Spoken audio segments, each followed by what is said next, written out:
Hello everyone, Srirangam ఆలయంలో ఎలాంటి ఉత్సవాలు జరుగుతాయనేది నేను ఈ వీడియోలో చూపించాలనుకుంటున్నాను. ఇది ఉదయం పూట ఉత్సవం అండి. ముందుగా అయితే నీళ్లతో శుభ్రం చేస్తారు వీధంతా కూడా. తర్వాత పెద్ద పెద్ద ముగ్గులు వేస్తారండి ఇలా స్వామివారి ఊరేగింపు కోసం.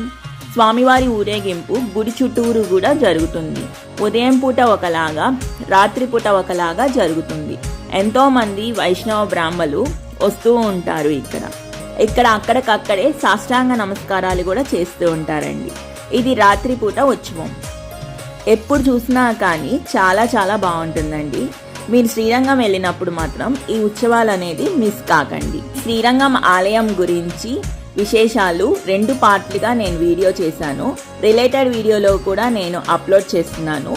తప్పకుండా ఒకసారి నా ఛానల్ని చూసి వీడియో కూడా చూడండి, చాలా బాగుంటుంది. నచ్చితే కనుక ఒక లైక్ చేయండి, షేర్ చేయండి, సబ్స్క్రైబ్ చేసుకోండి.